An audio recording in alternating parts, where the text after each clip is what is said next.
What's going on, Pulsicans? Happy Pump Friday over in Pulse Chain Land. How are you guys feeling today? You guys excited? This feel good? I mean, I look at the secret chart today, guys, and it is freaking blowing past my expectations. We're blowing right out of that range. I'm going to show you guys the secret chart here in a second. A little celebratory for Hex. Hex keeps fucking pumping, guys. Why?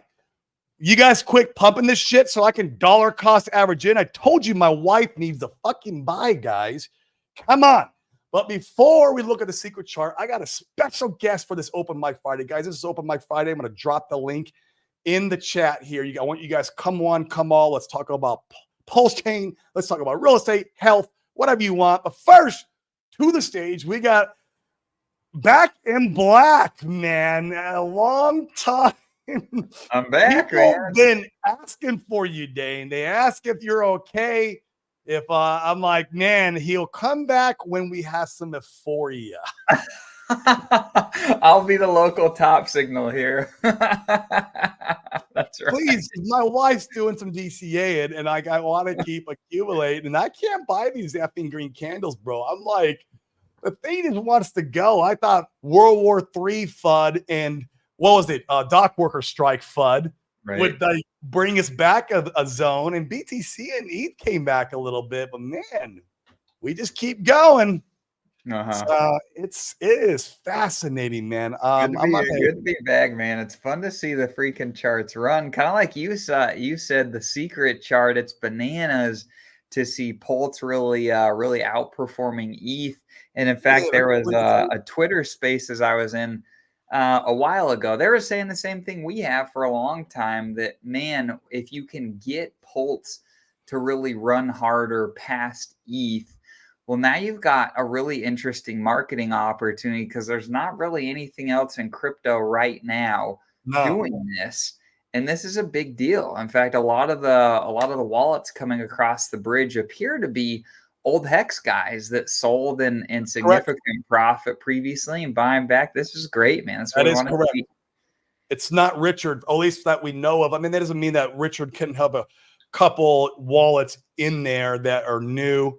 But like a lot of the chain analysis, these guys are bigger, with Dolphin Sharks. You're right, in the Hex ecosystem, and they're returning. Like the Nick Cherries. I don't know if Nick Cherries returned back, but like I could see him coming back. But man, look at this. This is what we do, man. We love to zoom out on the weekly, put it on the line chart, and just compare it against ETH. I mean, Dane, like the beginning of the week, this was trending down. I thought we were going to come back and do a little bit of retest back in these zones. But no, man. I mean, it just keeps freaking flying up. I mean, this is amazing. We bottom against. That's an uptrend since like May, roughly speaking, right?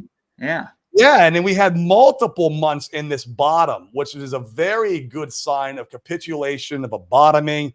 I mean, we might see on the bigger time scale, because it's the weekly, this coming down, maybe this coming up, and then coming back down for a higher low on the weekly, and then doing the W out, right? Like I could see that coming down a little bit and then Wing out. I would love to see that on the weekly, because that's just moon time. But look at these. I mean, it's all green, man. Pulse up 8.54%. PulseX 11%. Inc up 8%, lagging against almost everything. I mean, Inc's only up roughly what Pulse is up. That's kind of it's interesting. Things are kind of shifting as far as who's pumping what. But Hex is at 1.7 cents, and even eHex, man, that's up 15%. I'm not sleeping on eHex. I'm glad I picked me up a bag. And a Solid X, man, they had a little bit of a dip this morning, but it's kind of coming back out. But man, this is just super exciting. I'm happy. And we always have, Dane, the regulars coming on. Mr. Norbert, are you feeling it? Hello, guys. What's up, Norbert? Welcome back, Dane. Nice to see you. Thank you. Are you What's feeling going on? You enjoying the green? Yeah, I could hear the beginning. Dude, this is a party, man. I mean, we've come out of bottom. We've stopped catching the effing falling knife. I got so sick of catching that fallen knife on my DCAs, Norbert, it was disgusting. I can imagine, yeah, because both of you, I remember you were keep buying, and then it looks like the bottom, and then it probably must have been tiring for you. It's like, yeah, but how many times I thought that it's gonna be Dude, the I bottom? thought when Richard tweeted, remember when he tweeted like a month and a half ago or a month ago, he's like, hey, this is where prices were at back at the SEC FUD. And I was like, oh, that's got to be the bottom. I go run on my computer and put in 20 racks. And I'm like, oh, that's good. And then next thing I know, like it was good for a few days. And then The dip that keeps dipping. and then it was Yeah. like, what? Come on, Richard, man. you told me.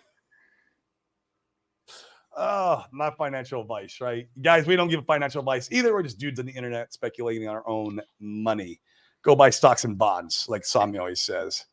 So where are you going? You know, over? this financial thing I never understood, man, because at the end of the day, you are the one as an individual person, not yourself, but each and one of us make our own decisions.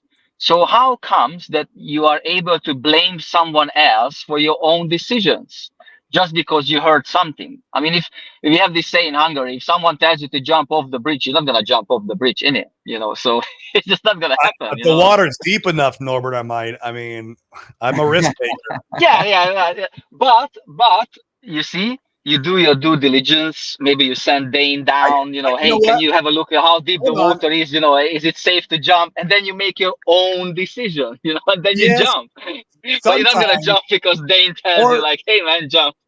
Or sometimes you have trust that the water's deep enough and you didn't do your due diligence and you're just like, hey, we're in the middle of the ocean, this would be good. I'll tell you a story. We were on that yacht mastermind and Dane jumped off from the third floor of the yacht and he hit bottom where he probably thought he was good.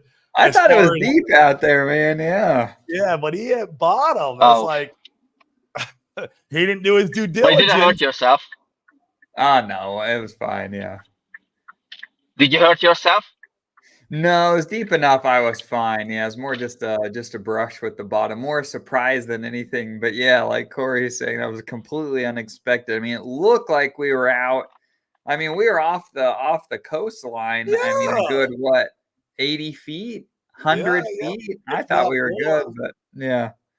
You're in the middle of the ocean. You're like, you think you could jump off a boat, but you didn't do your due diligence, sir. Yep, that's right. This is a good comment. If you guys have not seen Corey is looking freaking awesome with his half kick. It is incredible. So shout out to Corey, man. It's been awesome. The Brizology's been coming on here along with How I Made and freaking asking me to take my damn shirt off. I'm like, no, it's not happening, bro. Corey's been doing streams without his shirt on without me. No. No, Norbert can contest, right? You could no, sir. Frank, are you on? You're muted. We have half fun and wisdom. Half is Corey, fun is Dane, and wisdom is Frank.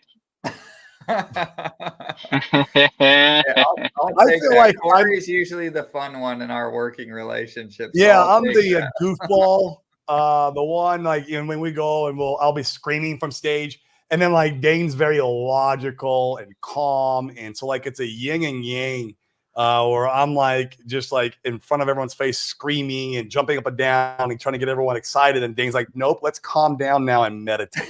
That's literally how we do it. Like, it's literally how we do it on stage too. It's crazy. It's just our personalities in life. It's how we are. So it's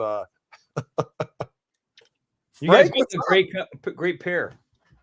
Yeah, man. And a great couple too. No great couple. I mean, a couple of business partners. That's about it. That's right. I had to throw that one in here. Yeah, it's pretty exciting to see what's going on. I was on the golf course this morning, and our friend Crypto Bill texted me and said, "Hey, again." So, that's exciting. And not to say I was right or anything, right? But I love to know to say something that's spot on. And about a month ago, we were on the show. I was on the show, and I said, you know what? Or this is probably 2 months ago. Hex is going to move when nobody's thinking about it. When everybody's forgotten about Hex, it's going to move, and it did it. And then it's so exciting that it did that. So, yeah.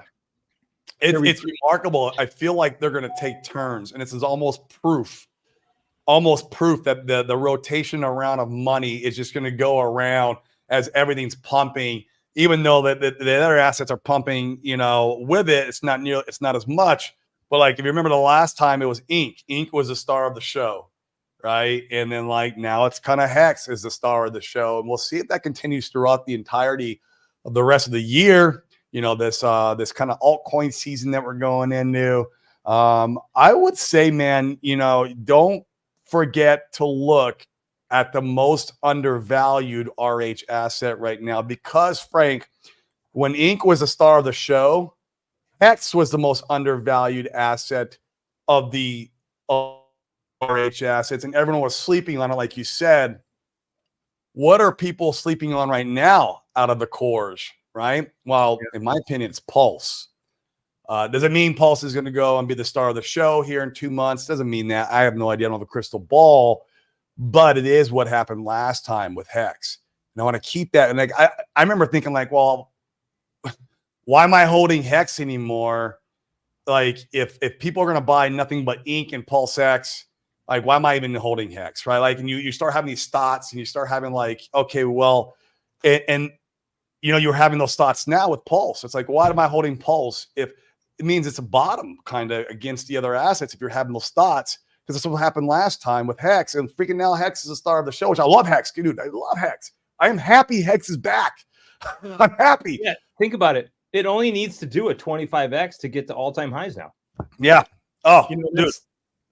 That's nothing. It could do a 5x and and then another 5x. 5x by end of the year. Oh, for sure.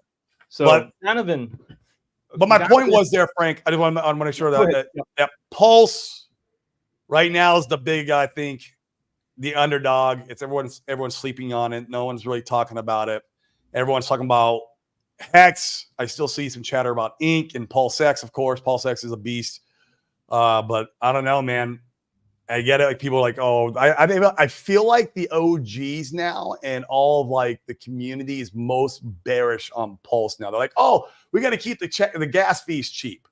It's a narrative. Yeah, you see the narrative. It's a narrative. I'm just now like I'm seeing the writing on the wall. I could be wrong though. So Donovan, DIY Investing did a really good video yesterday on the entire ecosystem, Pulse, Pulse X, Hex. It was very encouraging. And he still thinks that Pulse X is going to do really well as Ink. And he's, mentioned on there, he's like, he's not really a fan of staking for cycles. He's more a fan of just the coin itself. So, I mean, hey, it was very encouraging because of what he lined up in the whole LA wave theory, what he follows like religiously.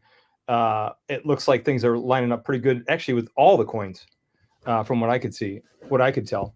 So yeah, Pip Sniper has kind of the same sentiment, although Pip Sniper is short-term bearish right now with Bitcoin. But as in general with the Richard Hard ecosystem and the assets, he's got the same sentiment. He thinks Pulse X is like a minimum 20x, could go much higher, of course. And then so interesting, man. I mean, it's fun. It's it's nice. Once we have some. Oh, sorry. Go for it, Norbert. You're good, brother. Hey. And I wouldn't sleep on any valid meme coin. I know, meme coins are kind of poo-pooed a little bit, but there's a lot of meme coins right now that are, I think, poised to do really well.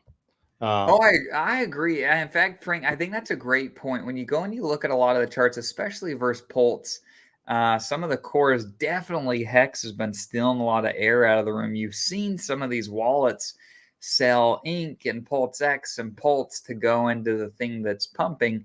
And traditionally, that's not a winning strategy. You're selling the thing that's bottoming for the thing that's running. A lot of time you see them come back and do the same and actually lose money between those trades. So don't be the guy that's chasing the current green thing. Be patient. And I'm with you, Frank. We've been talking a lot in our community about some of the charts that look really, really promising that still haven't popped, that still are cheap. And it's exciting. A really exciting time to be here. I'll share this. So I know I brought the token metrics thing up last week and it kind of bombed on the PulseX thing, but it was, accurate on some of the other things. But they've got a launch pad coming out called Astra DAO, and it's a multi-chain launch pad. And it's been down for a long time. I'm going to buy some more today. And they're coming out with a meme coin, and it's called Lucky Dog. And if you're staked in Astra DAO, you get an airdrop of the meme coin. So I think, I don't know. I think it's going to be a winner. And what do I know? I don't know. I thought Liquidity was going to be a winner. I sold my Liquidity and bought Pulse Chain. No, I sold my Liquidity and I bought and I bought Pulse Chain. So what do I know? What about meme coins on Pulse Chain though, Frank? You're not playing any of those? Of course I am. Yeah, no, I've gotten, and PGDC is not considered a meme coin. It is a meme coin. It's not a meme coin. Come on, meme coin to me, bro.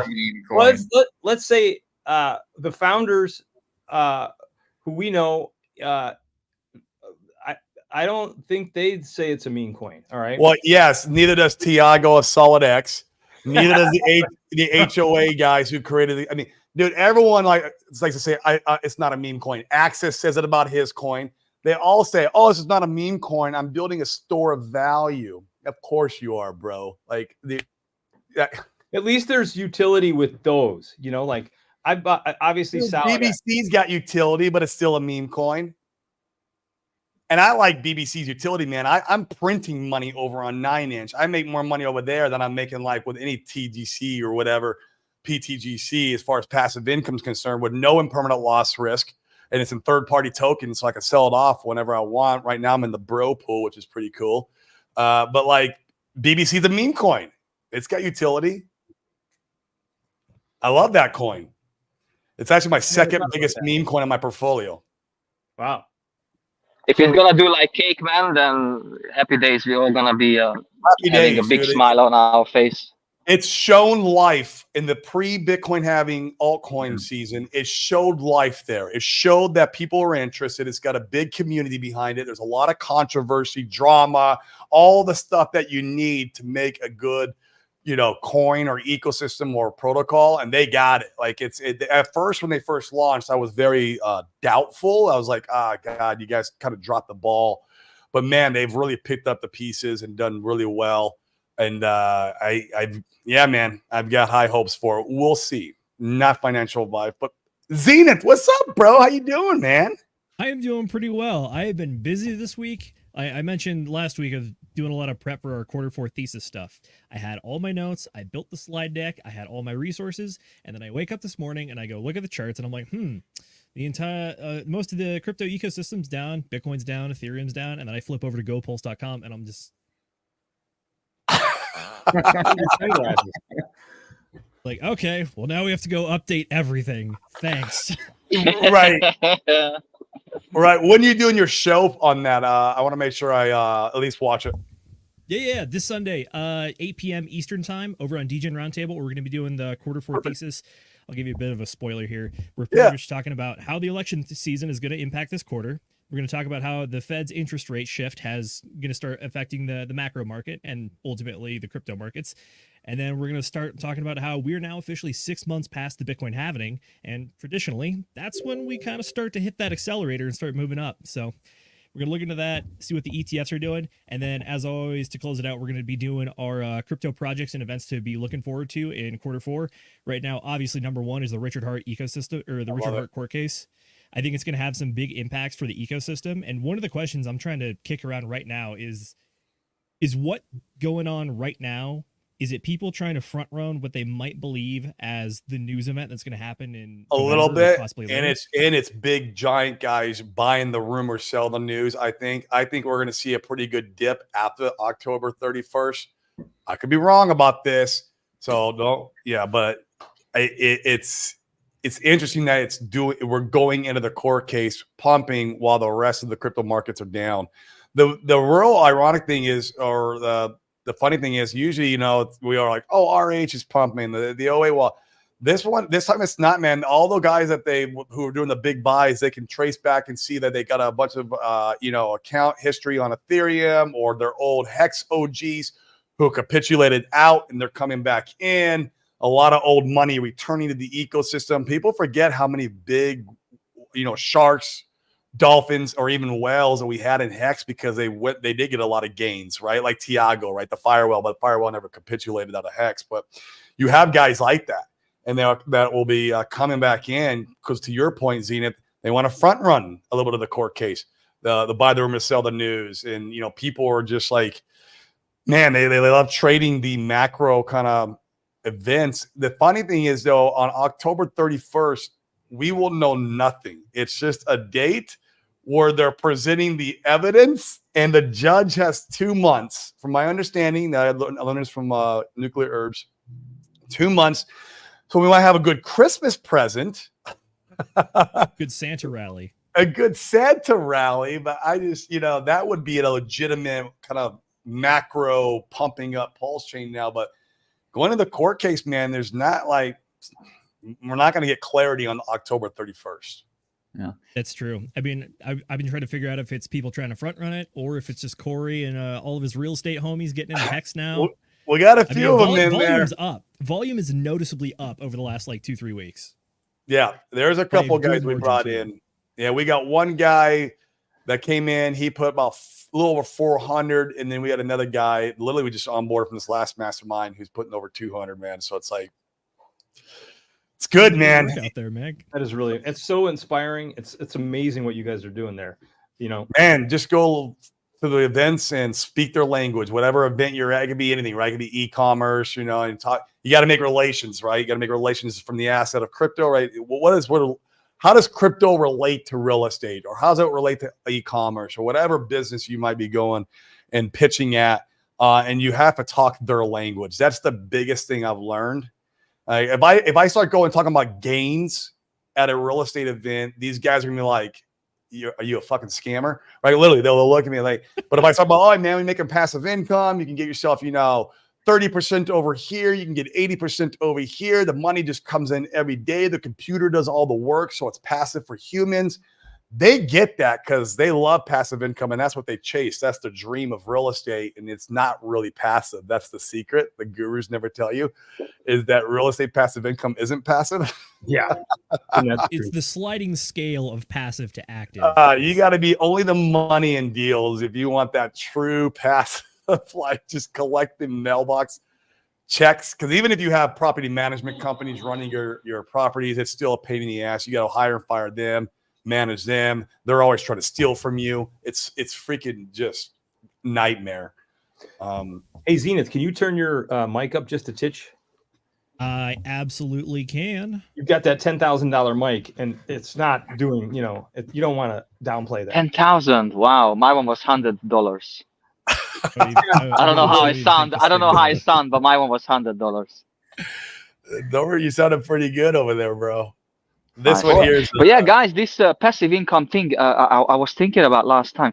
In my opinion, and I don't know if you agree with me, there's no such a thing as passive income. It should be called reoccurring income, because nothing grows by itself and then gives you money every day. You have to, connect, transfer some money from A to B, and then, like in our case in crypto, then you need to change for a certain token, then you need to interact with the contract, then you need to decide what you want to do, pairing up. So yeah, it's reoccurring income. Yeah, I agree. But if you have a lot of money, Norbert, you can make money on your money. For example, like I'm invested in a real estate deal. It's this big, they build to rent to hedge funds. And I'm making 20% IRR on that year over, every year. I don't got to do anything, dude. I do nothing. It's truly passive. It sits there. It's going back to my retirement account. I don't got to do anything. But once before you had to do something, so then there's a reoccurring income. You created something, and that's created other income for you. Yeah, That's what that my is point. correct. You're either It's just gonna the word itself, passive income. Passive is someone who is sitting on the couch and do nothing. it's the That's a dream you're passive sold as person. real estate investors, though. That's the key that you It's a gotta great like. carrot. It's a great Yeah. carrot. Great carrot, man. Uh-huh. Even though, like me and Dane, we think passive income is actually kind of a trap in crypto. It is a lot of times, right? I mean, you can make good passive income. Like right now, I'm in the bro pool and I'm killing it. I love that pool, by the way, guys. Not financial Yeah, advice. I mean that one as well. It's a good Not one. financial advice. Yeah, but what, Frank? Bro, what's the bro pool? You have Solid X and Bro? Well, the Solid X pool ended a long time ago. It's not going on no more. What are you paired with, Bro? Bro is no. So you go and stake your single side BBC, your BBC single sided in the BBC pools. You have different meme coins there that you can earn okay. in those. One of them is Bro, which is the BitBoy Yeah. I got a token. bag of that. Now they only have like I think we only got like a week or two left in that pool before they're gonna pull it, and then but Hexy Bastard was on the stream last night and he says once we pull the Bro pool, we have 7 to 9 more pools to line up for you. So and it's literally no risk on it. You just put your BBC token there and that's it. Happy days. Yeah, sell the other token. If you don't want to keep them, sell them into the tokens that you want, right? Like, Bro, I am stacking that on the side, like a little bit. I'm like, if BitBoy comes back and starts beating the drum, maybe it pumps. I feel like it's bottom. I could be wrong. It could go to 0, but like I'm earning it. Do you mind not sitting on the wall? Oh yeah. What's your guys' thought on the idea? Does this actually hold any bearing in the case? If you walked into the court case later this month and you were able to say, hey, look at today's prices on the ecosystem, no investors, all investors have been made whole because prices are at a certain level. Does that hold any weight in the case? Does that matter at this point? Is that just a narrative? What are your guys' thoughts on that? Well, real quick, from my Are you asking understanding, sentiment or technical? yeah, that's true. That's true. Because technical, Dane, kind of sentiment, it's dope. Yeah, I think actually technical, I don't think it really matters. Technical, I think it actually kind of matters on both. They're not debating and not. This case is not about like if the SEC is right or Richard's right. It's a matter of like why this is not relevant in New York and why it should be dismissed. So like the SEC can't come in and present price chart pumpage or whatever as proof of investors not getting scammed because that's not what they're talking about. Sure. But emotionally, like you would think the judge, sentiment wise, you think the judge would be looking at everything, and if things are green, I don't know. Sure. So let's break it down a little bit. So there's actually the 5 things that the SEC is suing Richard Hart over. The first, and Richard Hart is pushing back on and asking to be dismissed. The first off is jurisdiction, saying that does not have jurisdiction, therefore the case should be dismissed outright. Second off is I think it's the timeline. The third is the amount, the disclaimers for fraud is what they're claiming. They're claiming that he's committing fraud. And then fourth is the actual investment contract. Fifth is the freedom of speech stuff. So in the investment contract argument from the SEC, one of the things that they do point out is that like they kind of straw man their own Howey test, and they say that because it technically passes the Howey test, however, when we look at a totality of the circumstances and we take everyone's individual actions together, and that it's an enterprise designed to make money, that's how they're kind of just like shoehorning it into the Howey test, saying that we do think this is a security and we think that they are illegally trading securities and offering them. That is one of the things that kind of relies on sentiment, in my personal opinion, and I think it does so very poorly, and I think this is bad faith by the SEC personally, which is that they are adding in this nebulous like duty of, oh, we're here to protect people and we think that this is bad, therefore it's bad. So that's where sentiment can come in. But even then, if you read the response to the response by Richard Hart's team, they do point out very specifically, like, this is like, hey, we never made this argument. You're making it yourself, and you're doing a poor job, by the way. But they also say that it's pretty much like, because the sentiment, you're trying to wrap sentiment up in this, even though it's not in the letter of the law, But the other weird thing is that in the SEC's own argument, they also cite that they think that this is an issue and that it's complained about because people, the price is dramatically dumped. Remember that the SEC's response to this came out in like, it was either June or July. You know what? You're right. I remember that part of the reading of the response. I actually forgot about that. Well, I remember this because Nuclear Herbs almost blew a gasket over this one with me. He was like, why is price down? Because you people funded it. Now they're trying to use that as an argument against the thing that they're trying to go after. Yeah, right. Chuck was not happy about that one. But to get back to the technicals, like, does price matter? Theoretically, it should not. I personally think that the jurisdiction question, in my personal opinion, I am a little bit biased because I am an investor, obviously. But I think the jurisdiction question does not work in favor of the SEC. I think the fraud case is just gross abuse of power because they specifically ignore plain language disclaimers in front of everything all the time just so they can cherry pick like a few sentences out of like 8-hour streams. And they're like, oh, yep, there it is. There's the intent. It's like, no, the intent was every time he talks about this, he tells you this is not an investment contract. This is not financial advice. You got to do everything yourself. And it's like, we're just going to ignore that and find the parts that we like. It's like, that's another big one for me. And then finally, the First Amendment argument, I think, has a potential to be damaging, but I don't think it's going to be the one that they want to touch. If anything, I think they're probably going to stick to jurisdiction, fraud, and the investment contract stuff. So on the technical scale, like, price action really doesn't matter for that part. I mean, the SEC is trying to claim that they've been defrauded because price went down, but at the same time, it's like you just said, price is way up right now. So does everyone not get defrauded or what? So that's a flimsy argument. It's a good take. I appreciate that. Yeah, I mean, pretty comprehensive. I don't even know if I can follow up with that. Well, real quick, I would like to ask about the First Amendment part of the argument. Wouldn't you say, 'cause like, it took me, and it's because I'm a simpleton, right? I don't have the genius IQ and like understand like how code is freedom of speech. I'm not a dev. Like, if I can't understand that, and I get it from all the concepts, now I get it, but it's took me a while. How do I expect like the judge and them to understand this whole First Amendment with code and freedom of speech? Like, it took me a minute to try to like get this, and it's still, I'm like, how's fucking code freedom of speech? Like, I get it. You publish something, and then it's like everyone can see it, but like, if I'm having problems with it, I think the judge is.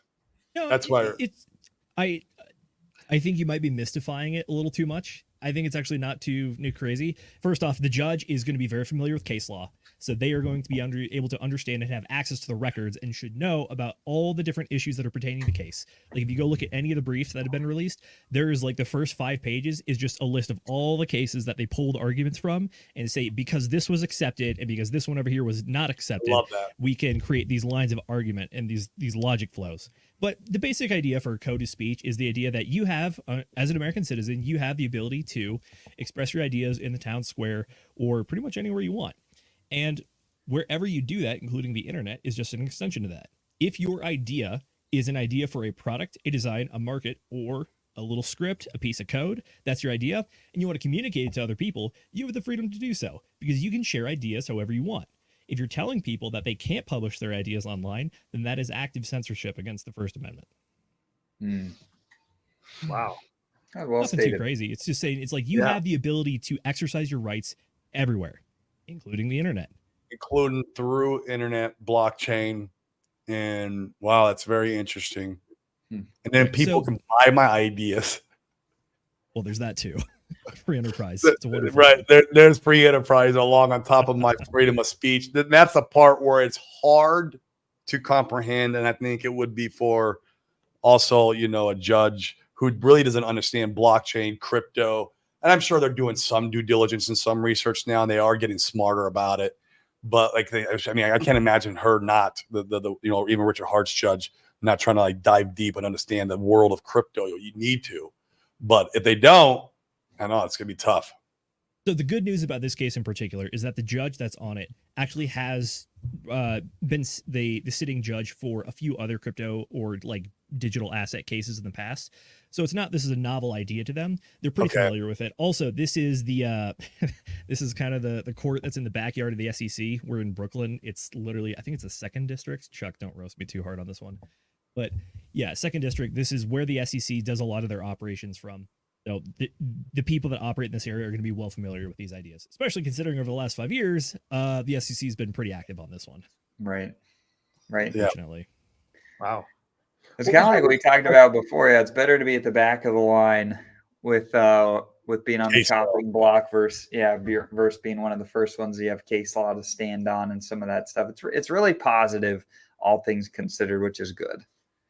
Absolutely. To give you a bit of hope, or the bullish case on this one, is that we've had a series of really good rulings for the crypto industry, and specifically the SEC has been absolutely demolishing their win rate, because previously, before Gary Gensler's leadership, the SEC's win rate in court was like 98% or higher. It is substantially dropped since then, and there's a few big ones that have really opened the floodgates. First off was Grayscale, when the courts pretty much came back and told the SEC, you are arbitrarily applying your rules however you want, and Grayscale should not have been denied 2 years ago, so go ahead and stop denying them now. Next up, we have XRP. XRP was a big one as well, saying that it was not a security. And then after that, we have a series of other issues that are not necessarily legal or binding by any means, but the SEC was launching investigations into places like Ethereum was a big one, and then a few other cryptocurrencies. When they're launching investigations, what you're typically anticipating is some sort of accusations or indictments coming down. They abandoned those investigations, which means they had to back away from it. Additionally, my favorite, I'm going to keep shouting this till the day I die probably, the Debtbox case was such an egregious malpractice of law that it actually shut down an entire branch agency in Utah, and the director of that agency stepped down, and the two agents that were responsible for the malfeasance resigned, aka were told you can either leave or you're going to be fired, so take your pick. Yeah. So right now, the SEC is on a bit of a cooling streak, and the crypto industry as a whole is on a bit of an upswing. So I think there's good news here. Yeah. I can tell you they fucked up my debt box position. Thank you very much, Gary Gensler. But, you killed it in Debtbox. So I mean, I made a ton of money over there. Yeah, and then they stopped the gravy train. So what are you gonna do? What was your original question, Dane? Sentiment, right?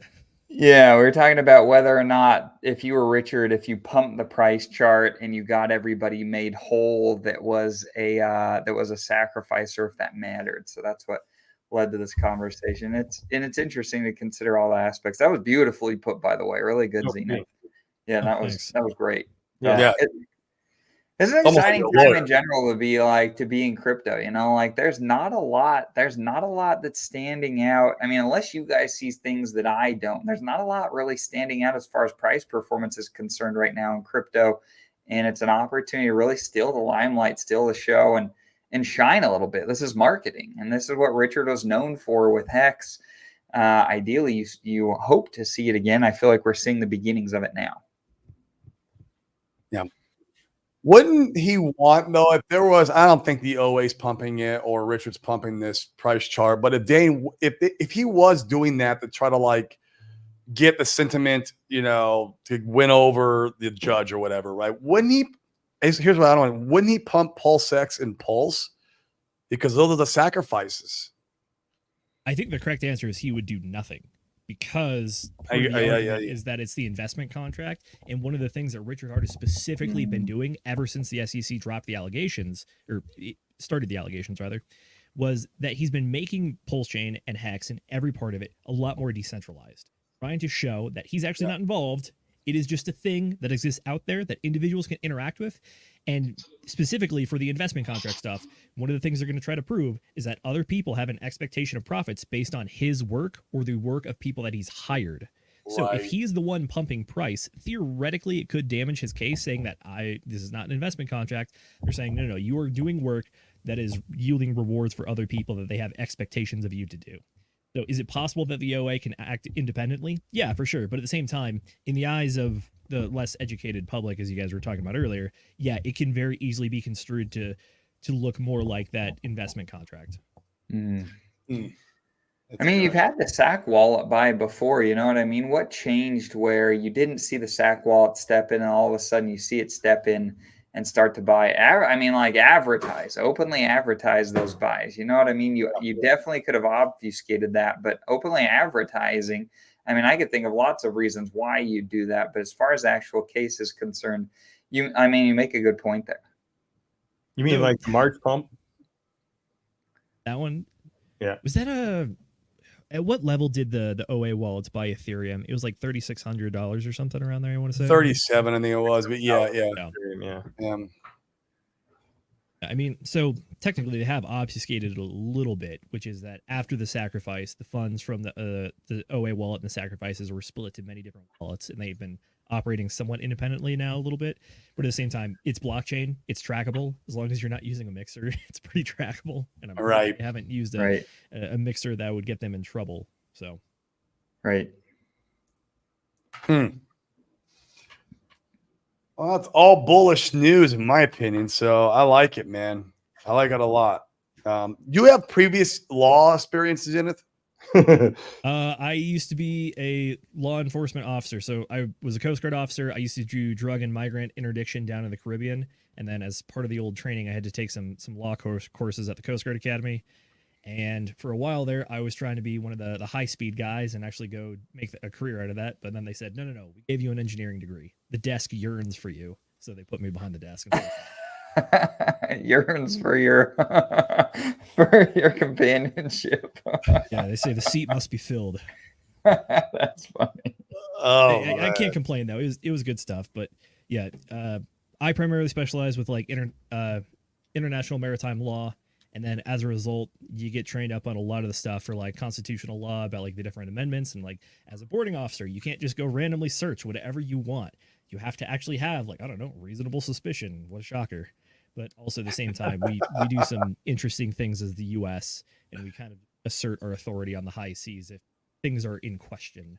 And unfortunately, I think that the SEC has been kind of ruling the same way here, which is that even in this case, one of the arguments they make is that like, oh, you can't claim that cyberspace is nowhere. Therefore, we're just going to kind of like claim jurisdiction when we want to. It's like, I don't know if you can do that, boss. Yeah. Yeah. But even all this time, the SEC as well, like how many years they had to come up with plans and solutions and clear regulations and directions and certainty for the investors and the people. And none of those happened. The only thing they can do, I think you've done something wrong. So I sue you. Come here. We need to talk about it. But that's the exact same. Other stuff happened before. It's like, I don't know. An example of what you're talking about right there is that Gary Gensler's famous for getting out on TV and talking about how the crypto industry says, oh, please regulate us. We want to be in the rules. And they just go and violate our rules. It's like, no, you lay out very specific, clear rules. The crypto industry literally toes the line, does exactly what you say, and then you're just upset about it. So then you kind of read in these magic readings and be like, the totality of the circumstances, when we add it all up in aggregate. And it's like, no, you're just unhappy about what's going on here. The perfect example of that is the Richard Hart case, by the way. If you go look at the briefs or the motions to dismiss that the Richard Hart team files, they are very specific, they are pointed, and they are very factual, and they follow that logic train perfectly. If you go look at the SEC response, it's very wide and like all encompassing and saying, well, it's all these different things. And when you look at all this together and like, we think that it might be here, so we're going to go ahead and pursue it. It's like, as a law enforcement agency, although they technically are not, they're more of a regulatory agency. That's another conversation for another day. But the benefit of the doubt in the initial proceedings is given to the SEC because it's like your job is to go find bad actors. Therefore, we believe that you're actually going to do that. But when you get in front of court, the burden of proof is now on you. So we kind of give you the benefit of the doubt when you're looking for people, but now it's time to prove the case. Now this is really where the rubber meets the road for you. So unfortunately, I think because of that power and the fact that lawsuits are expensive and lengthy, a lot of people end up settling, and the SEC has been able to get away with their regulation through enforcement instead of regulation through regulation. It's interesting, man. So, I mean, you've done a lot of research and studying it, and you understand it on a level I don't understand it, obviously. What would you, and Nuclear Herbs would never comment on this because he's an attorney, but you're not an attorney. So let's ask, what do you think is going to happen in December, the 2 months after? Do you think you get dismissed? Do you think there's a high likelihood of it? And if it doesn't, what do you think happens after that? Because from my understanding from Nuclear Herbs is that they have to go now and do the normal court proceedings, and they're going to go through the rigmarole, like what they're actually suing for, right? Like that's what what they're going to go down. And yeah, talk about both of those scenarios. I would love to hear your input now on that. So this is where you kind of get into the metagame of law and understanding why people do the things that they do. And it's So- not law advice or financial advice for any of you guys. We are advice. speculating on our own ideas and money here. That's it. That's all we're doing. All right, listen up, gang. Let's do it. You know? Here's what we got. So one of the reasons that a lot of people settle is because when you settle, you are technically not making an admission of guilt or anything is binding per se. It's still kind of ambiguous, and both parties have come to an agreement and therefore are walking away after the agreement is exchanged. Unfortunately, what the SEC has run into is they've run into a person who does not want to settle, is not willing to settle, and has the money to fight it for however long they want. Which, by the way, that really pissed off the SEC. You can go see it in their opening statement of their rebuttal. They're not happy about that. Really? Yeah, Correct. go. Correct. So, because of the fact that Richard Hart is willing to press this all the way forward and not really settle, he's in it for the glory. He's trying to win. So what that does is that if this actually goes through the entire process, you're going to get that good old case law, and whatever happens could stick. So because of that, I think that the SEC might be incentivized to not go all the way through if they think that there's a good chance they're going to lose, which I would argue there is at least more than a coin toss that they are not going to win this one. So possible actions could be the SEC withdraws its complaint. They could just drop it altogether. Or if they actually lose, it's going to be very bad for the SEC. And then they're probably going to do some normal nonsense, which is just continue to try to appeal it if possible. Like drag it out or get XRP. it overturned. Yeah, exactly like that, actually. Yeah. So the answer is, I think that it's that thing where they've been like trying to extort people, but then they just tried to extort the man that does not care. And he says, okay, let's go. And I personally think it could scare the SEC a little bit, but at the same time, I think that they've had minimal pushback even on their own failures. So it's possible that they make a foolish play and try to see it all the way through. I think there's a decent chance it gets dismissed. There's also a decent chance that the SEC backs away from this one. There is unfortunately a very small chance that Richard Hart could lose, but I think it's much smaller than either of the other two. Yeah. If they play it all the way through, what's your opinion on timing? If I was one of the lawyers from the Richard team, What was that? I was asking what would timing be on that? If it plays all the way through, what would you project on timing? The XRP case took like 3 years. Did it not? I'm not as familiar with the XRP case, but unfortunately the timelines for legal procedures are very, very long. Because remember, Yeah. the Richard Hart original accusation was filed July 31st, 2020. Three. And then, we got the first response from the Richard Hart team in like April 4th, I want to say. And then after that, it was like 60 days to get a response, and then another 60 days to get another response. Timelines are long. So again, like you mentioned, the judge pretty much has 2 months to make the decision after the hearing. Even after that, there's probably going to be another 60-day period where the SEC has the ability to something, and then if they do file the appeal and the appeal is heard, this can get dragged out for probably even another year, honestly. At least. And my thought is, I don't think it's. I mean, I know it impacted price when it was announced, right? Because you could clearly see it in the chart, right? Oh, yeah. But I'm just going to throw this out there that it's kind of like the PHEX EHEX debate that we had for 2 years coming up to this event, coming up to this point where we just were talking about it, right? So, and none of it's come to its fruition. So I'm gonna assert that whatever we're thinking the outcome is going to be, good or bad, it's going to be mind-blowingly different than what we all expected. I mean, I'm going to say in a good way. I just topped it off with a cherry. I mean, Wow. the Yeah. thing that I think is going to at least help the community, and honestly, like the entire system overall, is that you're actually just going to have an answer, hopefully. Was that it's no longer going to be a question. It's no longer going to be up in the air. You're going to have an answer. So then after that, we can see that the line was drawn in the sand and we can make moves as a result. Yes. Yes, clarity. That's I was supposed to say all the time on the show. And the clarity doesn't have to be 100% all in favor of RH, positive. Like it doesn't need to be that. Like just clarity and like you said, understanding where we stand, where our investments at, and moving forward. Now everyone's got a clear picture. So True. At the same time, if anybody out there is rubbed the wrong way by Richard Hart for everything that happened before this, I can understand that. But also at the same time, please understand that this is going to be a lot longer. Richard Hart and whether or not you like the guy. This theoretically is going to have ramifications for the rest of the industry as a whole, and could have some big impacts. So, I mean, I'm not even a huge Richard Hart fan myself. I mean, you can go back and watch the book club episodes when we read Sci-Vive and I was pulling my hair out slightly, but like I think he does this very well.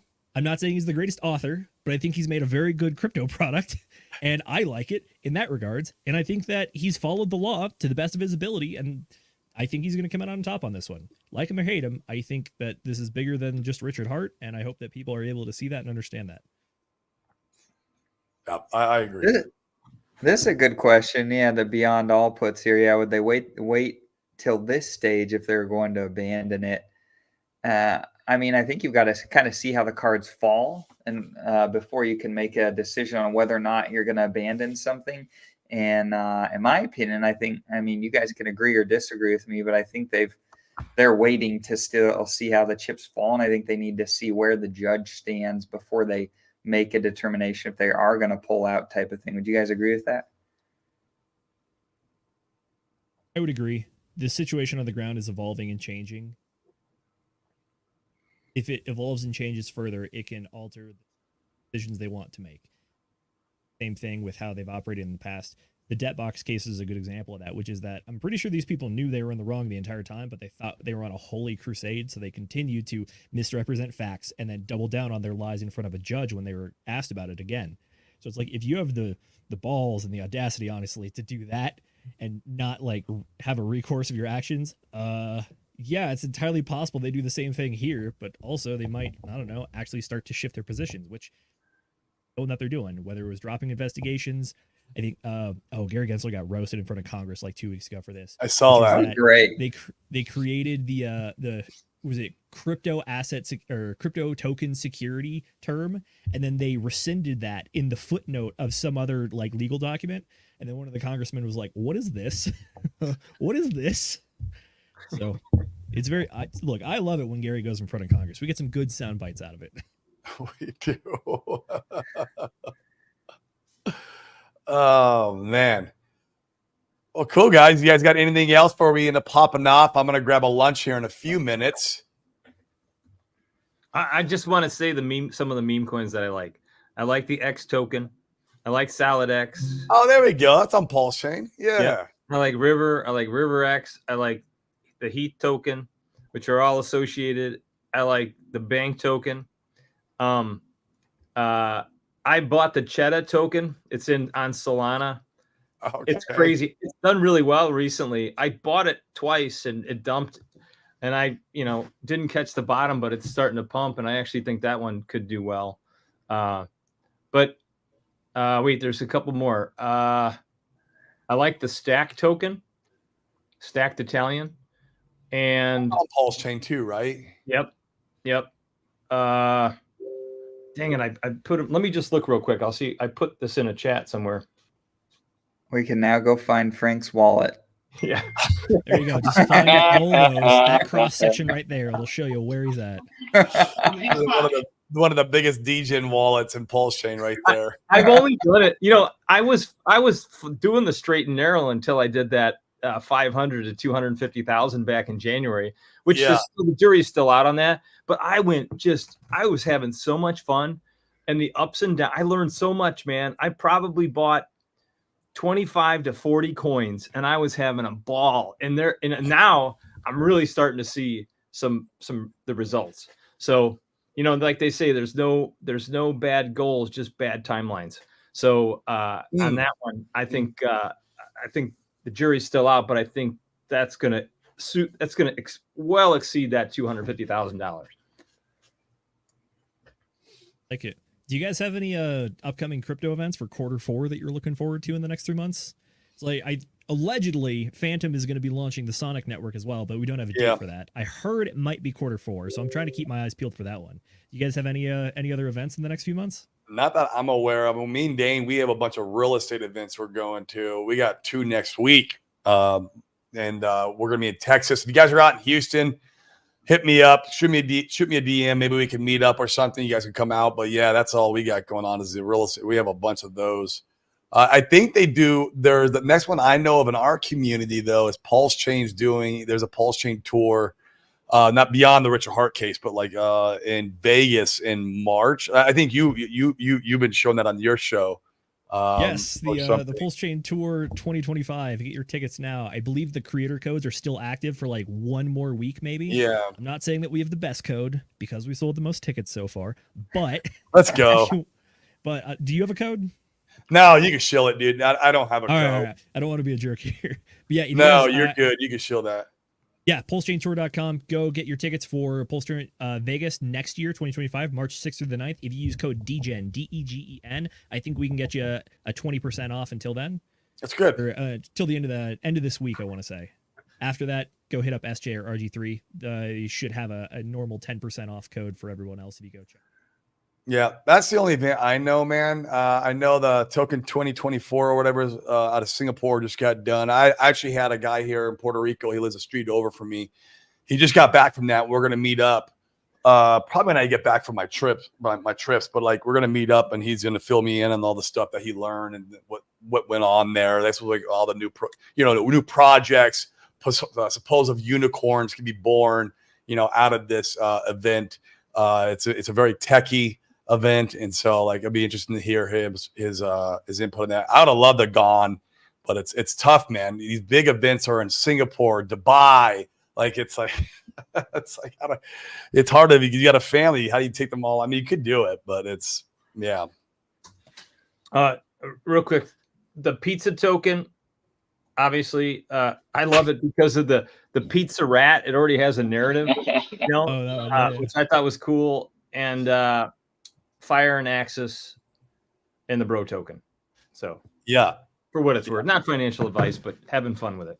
Yeah, the pizza, the rat one, all that. I think that's part of the Tang Gang stuff over there, and so you get a little exposure of those guys, and then yeah, that's good, man.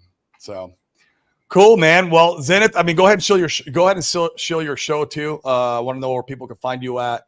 And they can follow you guys. Follow Zenith over there where he's in a shill because, man, he's doing his best to bring out the good word of Pulse Chain and all the mindset it takes to be invested in this asset class. But yeah, go ahead and shill it, bro. Much appreciated. I feel bad. I feel like I kind of took over the show here a little bit. But no, man, this is what Open Mic Friday is about. Good, man. You guys come on and awesome. You know more alpha, that's the crypto word, right? Like when we do about the court case and all the law, and the men do fucking throw up on us. Come on, throw up on it. We want to know. It helps give me more confidence, in my bags. It helps our audience get more confidence. So yeah, don't feel bad. All right, cool. I mean, at the same time, I'm not trying to lie to myself, and I'm not trying to lie to you guys. I'm trying to be a realistic investor here. And yeah, that's one of the nice things about Yeah. It's one of the nice things about having the team over at DGen Roundtable is that I can go hard in all this stuff, and then I have the rest of the guys to do research in all their other aspects too. I mean, granted, I will still absolutely go look at the charts instead of touch grass, but I still have my specialties, and this happens to be one of them. But yeah, folks, you can catch me over at the DGen Roundtable. We have a YouTube channel. We live stream on Sunday, Wednesday, and Fridays at 8 p.m. Eastern time. You might notice that one of those. 8. On Fridays, we do book club. Tonight, we're covering $1 Million Fastlane. I am actually hosting that one. But the big show is our Q4 thesis show this Sunday, 8 p.m. Eastern time, DGen Roundtable. We're going to be there. I have been building a slide deck that I now have to go change a bunch because the market's moved today. But that's green. Yeah, and you know what's interesting about the DGen Roundtable? It's kind of a paradox because they're not really DGens. There's so much information that they put on the table to support whatever it is. I mean, a DGen just does stuff, right? They just whatever degenning is, but these guys, they put up a lot of facts and stuff to support stuff. So it's really nice. Yep, absolutely. Yeah. Saman, one more time. Sorry. Yeah, go ahead. If you enjoyed the legal conversation here, come to New York City on October 31st is 31st. the actual court hearing, and then on November 1st there's a Pulse Chain Tour event live that you can come hang out, and I'm actually on a panel with Chuck and Crypto Coffee, and if you have any legal questions, ask me then and I will be happy to respond. I will be showing up prepared with notes, so I gotta stand up, at least hold a flame to Chuck, because he's probably gonna run circles around me, but I'm not gonna let him, not without a fight. That's freaking awesome, bro. Thank you so much for everything you do, man. It's awesome. Simon, am I pronouncing your name right? Simon, what's up, bro? Hello, chaps. Yeah, it's Simon. Simon, okay. Yeah, you're coming at the top of the hour, but man, go ahead and what you got going on, bro? What's the good word? Oh, I'm shutting the new mobile gaming studio. It's coming to Pulse Chain, Wonderwolf. So Chill it, man. It's built on Pulse Chain. We're all about builders. What is it? Tell us more. Well, it's a mobile gaming studio, so we're going to use mobile games to market Pulse Chain to like hopefully millions of people. I'd say at least a couple of million. Aiming for 10, that'd be great. And then it's also another avenue for guys that are building on Pulse Chain to market their platforms and whatnot too. In terms of the advertising for Pulse Chain, one thing I'm quite excited about is to see if we have any effect on the pumps, because the first two games are very kind of highly crypto related. So we've got a meme coin shooter and then a crypto personality beat 'em up. And then in the loading screens, we can actually advertise the Hex pumps. So if Hex is doing well and we're up, like today, from like 20% in a day, I think it'd be good for kind of turbocharging the pumps as well. Yeah, that's the game plan in terms of Pulse Chain. And then for the guys that are in the Wolf Pack, just lots of yield. And where do you have like a URL that people can go to, or like where's the front end of this being hosted at? You can go to wonderwolf.io. Wonderwolf.io. Okay. Yeah, I don't know if it's displayed next to my name. And then we've got the Telegram group as well. So we've got a good bunch of guys in there, a lot of OGs and extraordinary gentlemen. So yeah, feel free to come and chat to us. Yeah, it looks like Dylan knows you. He's an OG. You and Dylan buddies? Oh, yeah. The Zoomer. We're acquaintances. We're acquainted. That's good. Keep it acquainted. I put up with him. No, we love Dylan. We do. He's fun to give shit to, though. Cool, man. And on where can people find you on Twitter and all that? I mean, so they can go learn more about this. Yeah, everything's under the same rubric, so it's all under Wonderwolf. So if you just search for wonderwolf.io, I think on Twitter it's _ .io is in the actual name. Okay. Yeah, that'll come up as well. Did Dylan saying you're close to RH? I mean, he made it public here in the street. Are you close to RH? I've done some work for Richard in 2020, yes. But we're not going to talk about that. I did some consultancy work for Richard. I do talk to him occasionally, but I wouldn't say we were close friends or anything, though. Okay. Dylan, shut up. You're going to get me in trouble. Well, cool, man. I got to grab a lunch, guys. I've been going for an hour. We are not here next week. I'm traveling all week. Won't probably be back till the following Monday. And yeah, reach out if you need anything. If you're in Houston area, I would love to maybe meet up, have coffee, have dinner, or if you want to come to the event, that'd be awesome too. So would have love to have and see you. We'll also be at Cancun. So if you guys are out there, we're gonna be out there for a real estate event. Should be absolute blast. We're planning on onboarding a lot more people, especially from that one. That one I'm very excited about. Should be a lot of high net worth individuals in that room. And so, yeah, it'll be good. But guys, thank you so much. We appreciate all of you. I love you guys. You guys make the show. You're the reason why we're here. I'm super excited. Go touch some grass this weekend. Even though we're pumping, I get it. You're going to want to look at the screen, but go out and do things with your family, do things with your loved one. 10x your life, man. 10x your life. 10x your value that you bring your mankind, so you can bring that value back and 10x your life through crypto. And that's what we're on, the mission we're on here. And so, guys, appreciate it. And I will see you in a week. hopefully we bring some good news back on some big money we've onboarded. So talk to you guys soon. See y'all. Thanks. Peace. Thank you. Bye. Take care.